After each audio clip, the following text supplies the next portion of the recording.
Hi guys, నేను మా ఊరు వచ్చాను. చాలామంది అంటున్నారు మీ ఊరి పేరేంది, మీ ఊరి పేరేందని. చూసారా, ఇది బంగ్లా. చూడండి మా బంగ్లా ఎంత బాగుందో. లోపలికి వెళ్తాం. మా నాన్న లోపల చూడండి. మా ఇంటి లోపల చెట్లు ఇంత పెరిగిపోతున్నాయి పైనకి. మా ఊరి పేరు అని తెలుసా? మా ఊరి పేరు చిట్యాల.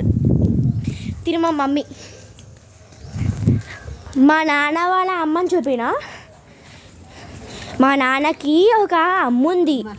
మా నాన్న వాళ్ళ అమ్మ, ఆమెకి ఇంగ్లీష్ రాదు, తెలుగే మాట్లాడు. అప్ టు 95 years పైన ఉంటాయి. ఆమెకి అర్థం కాదు ఇప్పుడు నేను చెప్తున్న భాష. ఆమె రూము, ఇలా ఇల్లు మొత్తం చాలా బాగుంది. సెటప్స్ ఇంత చాలా చాలా బాగున్నాయి. ఇలా సెటప్స్. మీ ఇల్లు ఎలా ఉంటుంది నాకు చెప్పండి, ఓకేనా? Bye guys.